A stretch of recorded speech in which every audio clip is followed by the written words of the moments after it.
যে ডিসেম্বরে কেউ একজন দেশে আসার পরিকল্পনা করছে। আমরা ফাঁসির দড়ি রেডি করে অপেক্ষা করছি। আপনি ডিসেম্বরে আসুন, আর যখনই আসুন ফাঁসির দড়িতে তাকে ঝুলতেই হবে। আমরা আশা করেছিলাম। এনসিপির আহ্বায়ক ও বিরোধী দলীয় চিফ হুইপ নাহিদ ইসলাম বলেন, শেখ হাসিনা দেশে ফিরলে তার ফাঁসির রায় কার্যকর করা হবে। এছাড়াও বাংলাদেশ জামায়াতে ইসলামীর আমির ডক্টর শফিকুর রহমানকে একটি ভিডিওতে শেখ হাসিনার দেশে ফেরার বিষয়টিকে বিদ্রুপ করে উড়িয়ে দিতে দেখা যায়। দেশ ছেড়ে পালাবেন না বললেও যেমন হাসিনা পালিয়েছেন, তেমনি আবার আসবেন বললেও মূলত তিনি আসবেন না। জাতিকে আমরা কথা দিয়েছি, লড়াই আমরা করে যাব, গণভোট বাস্তবায়নে বাধ্য করব ইনশাআল্লাহ। এর থেকে এক চুল পরিমাণও আমরা সরব না। আমরা জাতির সাথে বেইমানি করতে পারবো না। জুলাই গণ অভ্যুত্থান নিয়ে এখনো কোনো আপোষ হয় নাই। এই যে রংপুরে তো দেখলেন অগ্নিঝরা বক্তব্য রাখছে। কেন রাখছে? এখনো কোনো মীমাংসা হয় নাই। জুলাই সনদ নিয়ে, গণভোট নিয়ে এখনো কোনো মীমাংসা হয় নাই। আদালতের রায় আসছে, গণভোট নিয়ে আদালত রায় দিছে, এটা সরকারকে মানতে হবে। আরেকটা কি, ওই যে তত্ত্বাবধায়ক সরকার মানতে হবে। আলহামদুলিল্লাহ, অবশেষে সংবিধানে পুনর্বহাল হলো গণভোটের রায় এবং তত্ত্বাবধায়ক সরকার ব্যবস্থা। Great move Bangladesh Jamaat Islami. ধন্যবাদ জানাচ্ছি পাশাপাশি অ্যাডভোকেট মোহাম্মদ শিশির মনিরকে, যিনি কোটি কোটি জনতার রায়কে জনগণের জন্য আবার সুন্দরভাবে উপস্থাপন ফুটিয়ে তোলার জন্য। জামাত ইসলামী নেতা এবং সুপ্রিম কোর্টের সিনিয়র আইনজীবী অ্যাডভোকেট শিশির মনিরের একটা ঐতিহাসিক বিজয়, এবং ইতিহাসের পাতায় জামাত ইসলাম এবং শিশির মনিরের নাম স্বর্ণাক্ষরে লেখা থাকবে। ভারত শেখ হাসিনাকে বলে দিয়েছে যে দেখো, তোমার জন্য আমি অনেক ঝুঁকি নিয়েছি, সুতরাং তুমি কি করবা তাড়াতাড়ি ভাবো, তোমাকে আমি এখানে 6 মাস আর রাখতে পারবো। 6 মাসের ভিতরে তুমি যদি এখান থেকে না যাও, তাহলে তোমাকে আমি জোর করে বাংলাদেশে পাঠিয়ে দেবো। সেপ্টেম্বরে দেশে ফিরবেন, আর ফিরেই আদালতে আত্মসমর্পণ করবেন। ক্ষমতাচ্যুত প্রধানমন্ত্রী শেখ হাসিনা এবার রয়টার্সকে দেওয়া টেলিফোন সাক্ষাৎকারে দাবি করেছেন, তিনি শুধু একাই নন, আওয়ামী লীগের পলাতক নেতাকর্মীদের নিয়েও বাংলাদেশে ফিরে আদালতে আত্মসমর্পণ করতে চান। আসসালামু আলাইকুম। আপনারা জানেন যে বাংলাদেশের সাবেক প্রধানমন্ত্রী শেখ হাসিনা তিনি দেশে আসার ঘোষণা দিয়েছে। তিনি এই ঘোষণা দেওয়ার সাথে সাথে সারা দেশব্যাপী তোলপাড় সৃষ্টি হয়ে গিয়েছে এবং তিনি এই ঘোষণা দিয়ে মহা বিপদে পড়তে চলেছে। সাধারণ জনগণ বলতে শুরু করছে যে তিনি দেশে আসার সাথে সাথে তাকে আইনের আওতায় এনে কঠিন শাস্তি দিয়ে বা ফাঁসি দিয়ে মৃত্যুদণ্ড কার্যক্রম করা হোক।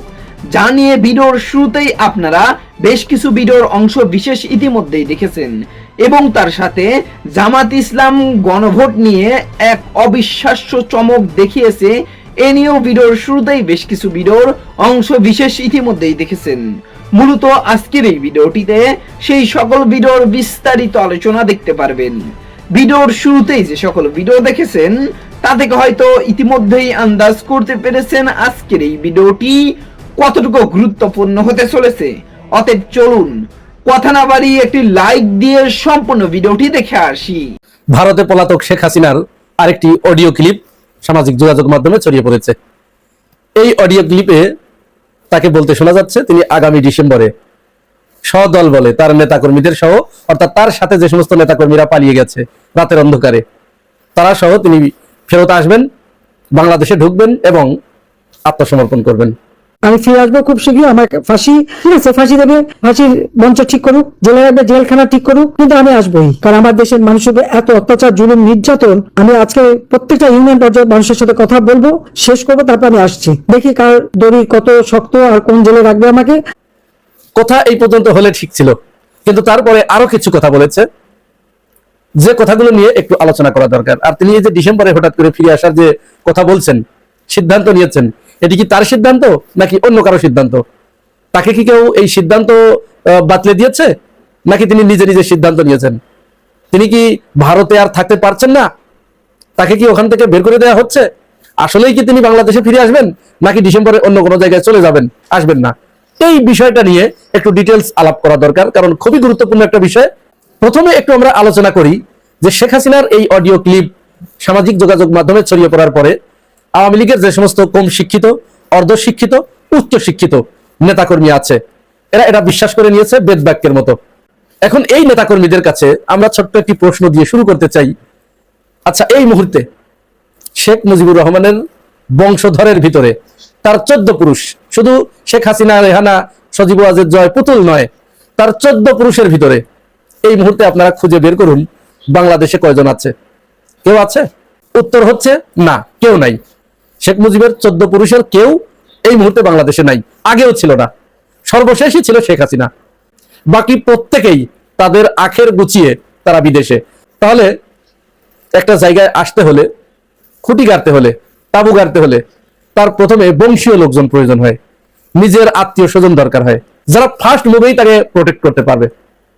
তাহলে আপাত দৃষ্টিতে শেখ হাসিনার নিজের আত্মীয় স্বজন পরিবার বর্গ কেউ বাংলাদেশে নাই, তাহলে তাকে প্রোটেক্ট করতে কেউ পারবে না।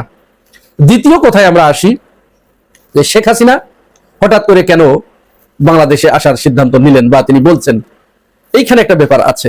ব্যাপারটা হচ্ছে ইউনূস সরকারের আমলে ভারত ভেবেছিল যে ইউনূসকে চাপ চুপ দিয়ে বিভিন্ন জায়গা থেকে তাকে চেপে টেপে ধরে হয়তো রাজি করানো যাবে এবং বাংলাদেশে আবার শেখ হাসিনাকে পুনঃপ্রতিষ্ঠিত করে দেবে। কিন্তু অনমনীয় ইউনূস সমস্ত চাপের কাছে নতি স্বীকার না করে তিনি বাংলাদেশকে একটি বন্দরে পৌঁছে দিয়ে গেছে। এইখান থেকে আর কোনো পরাশক্তি, কোনো রক্তচক্ষু এখান থেকে বাংলাদেশকে টলাতে পারবে না, কোনো মতো অবস্থায় টলাতে পারবে না। তাহলে ভারতের দরকার এখন এই বাংলাদেশ, তো তার দরকার, কারণ বাংলাদেশ না থাকলে তার অনেক প্ল্যান পরিকল্পনা সবকিছু ভেস্তে যাবে। কলকাতায় আপনারা ইতিমধ্যেই শুনেছেন না, ব্যবসা বাণিজ্য বন্ধ হয়ে অনেকে না খেয়ে মরার অবস্থা। যে এলাকায় আগে বাংলাদেশিদের পদচারণায় গিজ গিজ করতো, টাকা পয়সার ভারে ওই এলাকা দেবে যাচ্ছিল, সেই এলাকায় এখন একটা কুকুরও যায় না। তাহলে কলকাতা তো এমনি বাংলাদেশ থেকে অনেক পিছিয়ে সমস্ত ক্ষেত্রে। সেই কলকাতা তো চেয়ে আছে বাংলাদেশের জন্য এবং তারা কেন্দ্রের উপর চাপ প্রয়োগ করছে, তাহলে এইখানে একটা চাপ আছে। তো যেহেতু ভারতের ওই প্রথম পরিকল্পনাটা ভেস্তে গেছে, এখন আসলো নির্বাচিত সরকার। নির্বাচিত সরকার আসার পরে ভারত ভেবেছিল এদেরকে একটু হুমকি ধামকি দিয়ে অনেক কিছু করা যাবে। কিন্তু এখানে আবার মজার ব্যাপার হচ্ছে, এমন একটা বিরোধী দল এখানে এসেছে যে বিরোধী দলের কারণে সরকারি দল ইচ্ছা করলেও অনেক কিছু করতে পারবে না, বিরোধী দলের চাপের কারণে। এই বিরোধী দল ওইভাবে রাস্তাঘাটে নাই, হই হাঙ্গামার ভিতরে নাই, মাঠে ঘাটে নাই, তারপরে মিছিল মিটিং এ নাই, কিন্তু তারা সংসদের ভিতরেই এমন ব্রেনের খেলা খেলছে, এই খেলার মোকাবেলা করতে গিয়ে সরকারের অবস্থা কাহিল অবস্থা। তাহলে সরকার এখানে ভারতের ওই চাপের কাছে নতি স্বীকার করতে যখনই হয়তো যাচ্ছে বা মনস্থির করছে, সাথে সাথে বিরোধী দল বলে দিচ্ছে যে না, আপনি শুধু একা নন, আপনার সাথে আমরা আছি, আপনি কোনো চাপ নেবেন না। সুতরাং নির্বাচিত সরকারের কাছেও ভারত সুবিধা করতে পারে নাই। সুবিধা যখন করতে পারে নাই, তখন তো অনেক বিষয়ের মীমাংসা হওয়া দরকার। তার যে বন্দি প্রত্যাবর্তন চুক্তি আছে দুই দেশের ভিতরে, সেইটা যদি ভারত তো প্রথমেই ফেল করেছে, ওটা লঙ্ঘন করেছে, চুক্তির খেলাপ করেছে, মুনাফিকি করেছে, তাহলে বাংলাদেশের কাছে এই ডকুমেন্টসটা থেকে গেল, প্রুফটা থেকে গেল যে তারা মুনাফিকি করেছে আমাদের সাথে। আরো অনেক অনেক বিষয়ে যখন মুনাফিকি করেছে, তখন বাণিজ্য চুক্তির ক্ষেত্রে বা অন্যান্য ক্ষেত্রে যখন ভারত বাংলাদেশকে কোনো কিছু বলতে যাচ্ছে, কোনো আবেদন করতে যাচ্ছে, সাথে সাথে বাংলাদেশ ওইগুলো মনে করাই দিচ্ছে যে না, আপনার সাথে যে চুক্তি আছে এই চুক্তিগুলো সঠিকভাবে বাস্তবায়নের প্রতিশ্রুতি দিন, তারপরে আপনার সাথে অন্য আলাপ। তখন ভারত শেখ হাসিনাকে বলে দিয়েছে যে দেখো, তোমার জন্য আমি অনেক ঝুঁকি নিয়েছি, তুমি যে আকাম কুকাম করেছো এটা সম্পূর্ণ তোমার দোষে, এ দায়ভার আমি কিচ্ছু নিব না। তুমি ক্ষমতায় থাকার লোভে আমাকে দিয়ে এই কাজগুলো করিয়েছো, আমি এখন তোমার পিছনে নাই বাবু। আমার দরকার বাংলাদেশ, তোমার দরকার নেই, বাংলাদেশের জনগণ আমার দরকার। সুতরাং তুমি কি করবা তাড়াতাড়ি ভাবো, তোমাকে আমি এখানে 6 মাস আর রাখতে পারবো। 6 মাসের ভিতরে তুমি যদি এখান থেকে না যাও, তাহলে তোমাকে আমি জোর করে বাংলাদেশে পাঠিয়ে দেবো, আমি আর কিছু করতে পারবো না তোমার জন্য। এখন তুমি দেখো এখান থেকে কি বাংলাদেশে যাবে নাকি অন্য কোনো দেশে চলে যাবে, তুমি ভাবো। এই আলটিমেটাম কিন্তু ভারত শেখ হাসিনাকে দিয়ে দিয়েছে এবং আওয়ামী লীগের সমস্ত নেতাকর্মীদেরকেও ডেকে বলে দিয়েছে যে তোমাদের আর 6 মাস টাইম আছে, এই 6 মাসের ভিতরে এখান থেকে সরতে হবে, ফুটতে হবে, ভাগতে হবে। তাহলে এখন তো ওদের মাথার উপরে আকাশ ভেঙে পড়েছে যে হায় হায়, এই আকাশটাকে মনে করেছিলাম আমরা মাথার উপরে ছাতা, সেই আকাশই এখন আমাদের মাথার উপরে ভেঙে পড়ছে। তাহলে এখন কি করা? যারা আমার নেতাকর্মী এখনো আছে তাদেরকে একটু উজ্জীবিত করার চেষ্টা করি, যদি তারা দয়া পরবশ হয়ে আবার কোন রকমে ইউনাইটেড হয়ে তারা যদি আমাকে ফিরিয়ে নেবার জন্য একটা আন্দোলন ওখানে দাঁড়া বাঁধতে পারে, তাহলে আমি বাংলাদেশে যাব। আর যদি সেটা না করতে পারে, এটা কিন্তু তিনি একটা টোপ দিলেন যে আমি ডিসেম্বরে আসছি, এইটা যদি বাংলাদেশের জনগণ না করতে পারে বা তার দলের নেতাকর্মীরা যদি না করতে পারে, তাহলে সে ভারত থেকে সোজা অন্য দেশে চলে যাবে। এটা আপনারা লিখে রাখতে পারেন, আওয়ামী লীগের যে সমস্ত ভাইয়েরা আমার ভিডিও দেখছেন, আপনারা লিখে রাখতে পারেন, শেখ হাসিনা ডিসেম্বরে বাংলাদেশে ফিরবে না, কোনো মতো অবস্থায় ফিরবে না। কারণ সে যে অপরাধ করেছে, এই অপরাধের বিচারের মুখোমুখি হবার মতো হিম্মত, যে সৎ সাহস প্রয়োজন, এটা তার নাই। হয় ভারতের হাত পা ধরে ওখানেই থাকবে, অথবা যদি ভারত এতে রাজি নাও হয়, তাহলে সে অন্য জায়গায় চলে যাবে, বাংলাদেশে আসবে না। মজার ব্যাপার হচ্ছে, আত্মসমর্পণ অনুষ্ঠানটা হয়েছিল রেসকোর্স ময়দানে, আর শেখ হাসিনার জন্য যে আইসিটি আদালত গঠন করা হয়েছে, ইন্টারন্যাশনাল ট্রাইব্যুনাল, ওটাও কিন্তু ঠিক ওই রেসকোর্স ময়দানের কাছেই, পাশাপাশি। সুতরাং বিষয়টা ভাবতে হবে। 5 আগস্টের পরে শেখ হাসিনার উপরে এদেশের মানুষের যে ক্ষোভ তৈরি হয়েছিল এবং এখনো আছে, এই ক্ষোভটা কিন্তু তারা মিটাতে পারে নাই, এই জ্বালা কিন্তু তারা মিটাতে পারে নাই।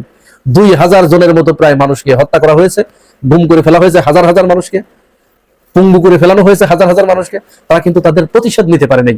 এখানে শেখ হাসিনা বাংলাদেশে আসা মাত্র বিএনপি, জামাত, এনসিপি, আরো যত দল আছে একমাত্র আওয়ামী লীগ বাদে বাকি সব কিন্তু রাস্তায় নেমে আসবে। ওই দিন তারা ওই 5 আগস্টে যে প্রতিশোধটা নিতে পারে নাই, ওই দিন কিন্তু তারা এই প্রতিশোধের জন্য রাস্তায় নেমে আসবে। এবং আপনি চিন্তা করেন, ঢাকার শহরে শেখ হাসিনা মনে করেন, এটা তো হবেই না, মনে করেন বিমানবন্দরে পা রাখলো, পা রাখার সাথে সাথে ঢাকার শহরে অন্তত 2 কোটি মানুষ শেখ হাসিনার বিরুদ্ধে দাঁড়ায় যাবে। এই 2 কোটি মানুষকে বলেন বাংলাদেশের র্যাব, পুলিশ, বিজিবি, আনসার মিলিয়ে যারা আছে তারা এটা ট্যাকেল দিতে পারবে? কোন সরকার এটা ট্যাকেল দিতে পারবে? কেউ পারবে না, কেউ পারবে না। সুতরাং পরিণতি যা হবার তাই হবে, মানুষের পায়ের তলায় পড়ে চ্যাপ্টা হয়ে যাবে, একেবারে চিরে চ্যাপ্টা হয়ে যাবে। আর বাকি কর্মী যারা আছে তারা যদি একজন আসে, তাদের আর খুঁজে পাওয়া যাবে না। আওয়ামী লীগের পলাতক যারা আছে ওরা কিন্তু এটা খুব ভালো করেই জানে। জানার পরেও তারা তাদের কর্মীদেরকে আবার আরেকবার নতুন করে তারা মৃত্যুর মুখে ঠেলে দিতে চাচ্ছে। কারণ ওই যে শেখ হাসিনা বারবার বলতো, উবাইদুল কাদের বারবার বলতো যে আমরা যদি ক্ষমতা থেকে চলে যাই তাহলে অন্তত 5 কোটি লোক মারা যাবে। এটা তারা বুঝতে পেরেছিল, কারণ তারা যে অপরাধ করেছিল তাদের অপরাধের মাত্রা তারা নিজেরা জানতো, যার কারণে তারা বারবার এই শঙ্কা প্রকাশ করতো যে আমরা চলে গেলে এইটা হবে। কিন্তু ওইটা হয় নাই। এদেশের মানুষ এতটা ধৈর্যশীল, এত দেশপ্রেমিক যে ওইটা হতে দেয় নাই, হয় নাই, করে নাই। যা হবার কথা ছিল, আওয়ামী লীগের উপরে যেটা পাওনা ছিল, এমনকি এখনো পর্যন্ত আওয়ামী লীগের অনেক নেতাকর্মী, অনেকের জমি জমা যারা দখল করে নিয়েছিল জোর করে, তারা এখনো পর্যন্ত আইনের আশ্রয় নিয়েছে, কিন্তু তাদেরকে মারতে চায় নাই। আইনের আশ্রয় নিয়ে সেই জমি উদ্ধার করছে, আমার জানা মতে কয়েকজনের আছে। সুতরাং শেখ হাসিনা চাচ্ছে যে এরকম একটা পরিস্থিতি তৈরি হোক, এবং এটা কিন্তু ভারত সর্বশেষ স্টাইল হিসেবে শেখ হাসিনাকে এটা বলে দিয়েছে, তুমি যাও, তাহলে এরকম একটা মেসাকার হবে, মেসাকার হলে তখন আমি দেখবো কি করা যায়। তিনি বলেছেন শেষে তার বক্তব্যের যে দেখি ফাঁসির দড়ি কার কত শক্ত, এইটুকু হচ্ছে তার হেডমের কথা। ওই যে বলেছিল যে আমি পালাই না, শেখ হাসিনা পালায় না, তার ওই গ্লানিটুকু মোছার জন্য, ঢাকার জন্য তিনি এখন বলছেন যে দেখি কার দড়ি কত শক্ত, কার ফাঁসির দড়ি কত শক্ত, কে আমাকে ফাঁসি দেয়, ইত্যাদি ইত্যাদি। আপা হিলায় ফেলাইছে সবাই রে, ঝড় তুলছে তো আপার অডিও কলেই এই অবস্থা। আমাদের টোটাল মিডিয়া, ভারতের মিডিয়া, 2 মিডিয়া ঝড় তুইলা ফেলাইছে। পুরো ইউটিউবের প্রধান খোরাক হচ্ছে এখন আপা ছাড়া কোনো কথা নাই। আপা ডিসেম্বরে আসবে, এটা শোনার পরই এই ঝড়টা উঠছে। রংপুরে গেছে 11 দল, রংপুরে যায় বক্তব্য রাখতেছে আমাদের নাহিদ ইসলাম। বক্তব্যের মধ্যে উনি নাম না নিয়ে শুরু করছে যে উনি আসতে চায়, আমরাও চাই আপনি আসেন, আপনার জন্য ওই যে দড়ি রেডি আছে, বুঝছেন, কোনো ছাড় নাই, আমরাও চাই আপনি আসেন। অলি আহমেদ সাহেব ওইখানে খুব গরম বক্তব্য দিছে ভাই, এরকম বক্তব্য বহুদিন শুনি নাই। কেন শুনি নাই? আগের যারা নেতা এরা এই ধরনের কথা বলতো না। ওই যে পার্শ্ববর্তী দেশ নিয়ে উনি খোলাখুলি কথা বলছে যে ক্যালকাটা নিয়ে আনবো, কিন্তু কারণ ওই যে রংপুর নিতে চাইছে, আর ওই মিটিংটা হচ্ছিল, ওই সমাবেশটা ছিল ওই রংপুরের মধ্যেই। এই রংপুর না তোমরা নিয়ে যাইতে চাইছিলা, আমরা কিন্তু ক্যালকাটা নিয়ে যাবো, হ্যাঁ, আর ওদিক থেকে চীন নিয়ে যাবে অরুণাচল, আর ওদিক থেকে কাশ্মীর নিয়ে যাবে পাকিস্তান, 3 দিক থেকে টান দিমু, এরকম বক্তব্য রাখছে। আগে এই ধরনের বক্তব্য কেউ রাখতো না। তার মানে কি জানেন, পরিবর্তন আসছে। হ্যাঁ, এটাই নতুন বাংলাদেশ। আমাদের দেশে এই কথাগুলা কেউ বলতো না, ওরা বলে, বারবার বলে অখণ্ড ভারত বইলা, বুঝছেন, আমাদের গিলা ফেলাইতে চায়, খোলাখুলি ভাবে বলে, কিন্তু আমরা বলতে পারতাম না, এখন আমরা বলতে পারি। এটাই নতুন বাংলাদেশ, এটাই তো আমরা চাইছিলাম, তাই না ভাই? দেশের ব্যাপারে তো আপোষ করা যায় না। যাই হোক, আপা আসবে, এই যে আপা আসবে বললো, এমনও তো বলতে পারতো আমি 1 মাস পর আসুন, 2 মাস পর আসুন, একেবারে 5, 6, 7 মাসের সময় নিয়ে নিল। হ্যাঁ, একেবারে ডিসেম্বর, এখন থেকে 6 মাস টাইম আছে, এত লম্বা সময় কেন নিল? তার মানে কি এখনো গ্রিন সিগন্যাল পায় নাই? হ্যাঁ, এখনো গ্রিন সিগন্যাল পায় নাই। যেভাবে গ্রিন সিগন্যাল পাইতো না আমাদের তারেক রহমান সাহেব যখন লন্ডনে ছিল, এই যে আসতেছে, এই যে আসতেছে, বহুত কথা হয়েছে, আপনাদের মনে আছে? হ্যাঁ, অমুক তারিখে আসবে, তমুক তারিখে আসবে। আমির খসরু সাহেব বলে একরকম কথা, সালাউদ্দিন আহমেদ সাহেব বলে একরকম কথা, কারোই কথা মিলতেছিল না। ফখরুল সাহেবও বলছে অমুক তারিখে আসবে, সবাই কথা দিছে, কারোই কথা ঠিক হয় নাই। যখন গ্রিন সিগন্যাল পাইছে তখনই উনি আসছে। ঠিক এরকম গ্রিন সিগন্যালের জন্য অপেক্ষা করতেছে, নাহলে তো ভাই বলতে পারতো আমি আগামী মাসে আসি, আগামী মাসে আসলে যা, ওই 6 মাস পর আসলে তো তাই হবে না, আইনে যেটা আছে সেটাই তো হবে। অর্থাৎ গ্রিন সিগন্যালের জন্য এই সময়টা নিছে। এখন এই গ্রিন সিগন্যাল কে দিবে? বাংলাদেশ থেকে দিবে? কি কারণে দিবে ভাই? 1 খাপে 2 তলোয়ার ঢুকানো যায়? যায় না তো ভাই, তাই না? একাত্তরের একটাই তো খাপ, হ্যাঁ 71-এর পক্ষের একটাই তলোয়ারের খাপ, আর ওই খাপের মধ্যে এখন বিএনপি আছে। ওই জায়গাটাতে আবার আওয়ামী লীগের তলোয়ারটা ঢুকাইতে পারবে? সম্ভব না। ওই এক খাপের মধ্যে এক তলোয়ার বিএনপি বর্তমানে। তার মানে তাদের পক্ষে থেকে কোনো রকম গ্রিন সিগন্যাল আসতেছে না, এটাই তো আমরা ধইরা নিতে পারি। দেখেন এদিক দিয়ে কিন্তু আমাদের প্রধানমন্ত্রী, মাননীয় প্রধানমন্ত্রী একটা কথা বলছিল, নিশ্চয়ই আপনাদের মনে আছে, যে আমি প্রতিশোধ নিতে চাই না, আমার উপরে জুলুম হয়েছে এই বলে যে আমি প্রতিশোধ নিব। আমি যদি আমার মাকে জিজ্ঞাসা করতাম, আমার মা যদি বাইচা থাকতো, সে কি বলতো? যে না, কোনো প্রতিশোধ না, তুমি দেশের কাজে মন দাও। আমি যদি আমার বাবাকে জিজ্ঞাসা করতাম, আমি যদি আমার ভাইকে জিজ্ঞাসা করতাম, ওনারাও একই কথা বলতো, কোনো প্রতিশোধ না, দেশের কাজে মন দাও। এইটা নিয়ে এখন অনেকেই বলতেছে, হায় হায় ওনারাই কি গ্রিন সিগন্যাল দিল, ওই যে ক্ষমা কইরা দিবে, কোনো রকম প্রতিশোধ নিবে না, এইটাই কি গ্রিন সিগন্যাল? এই জন্যই কি উনি আসতে চাইতেছে? না, এরকম ভাবার কোনো দরকার নাই। দেশের ভিতর থেকে কোনো রকম গ্রিন সিগন্যাল যাবে না। 23শে জুনের আগের ঘটনাগুলো দেখেন, একবার একটু চিন্তা করেন, ওইখানে মিছিল, ওইখানে মিছিল, হ্যাঁ বাইরেতে ছিল না। তারপরে কি হইলো? বিএনপি, জামাত, এনসিপি এক হয়ে গেল। 23শে জুনের পর আর ওই মিছিল মিটিং দেখছেন? দেখেন নাই। কইমা গেছে তো ভাই, তাই না? কইমা গেছে। এই যে ঢিলা পইরা গেল, আবার ওই যে ভাটার দিকে চলে গেল। ওই ভাটা থেকে জোয়ারটা কখন আসলো? যখনই আপা বললো আমি ডিসেম্বরে আসবো। এটা ছিল অডিও কল। যতক্ষণ পর্যন্ত ভিডিও কলে না বলবে, হ্যাঁ ভিডিও কলে বলতে হবে, চেহারা দেখাইতে হবে যে আমি আসতেছি, হ্যাঁ একটা অগ্নি ঝরা বক্তব্য দিয়া যে আমি অত তারিখে আসতেছি, তারিখ দিতে হবে। তারিখ না দিলে ধইরা নিমু। ওই যে ভাটা পইরা যাইতেছিল, আবার জোয়ার আইনা দিল, হ্যাঁ রাজনীতির জোয়ার আইনা দিল। আমি আশা করছি সম্পূর্ণ ভিডিওটি দেখেছেন এবং এই ভিডিওর সাপেক্ষে আপনার কি মতামত সেটা অবশ্যই কমেন্ট বক্সে জানিয়ে যাবেন। ভিডিওটি ভালো লেগে থাকলে শেয়ার করতে ভুলবেন না। আমাদের এই চ্যানেলে নতুন হয়ে থাকলে চ্যানেলটি সাবস্ক্রাইব করে চ্যানেলের পাশে থাকবেন। আর যারা ইতিমধ্যেই চ্যানেলটি সাবস্ক্রাইব করেছেন তাদেরকে অসংখ্য ধন্যবাদ। দেখা হবে নতুন কোনো ভিডিও নিয়ে, ততক্ষণ সবাই সুস্থ থাকবেন। আল্লাহ হাফেজ।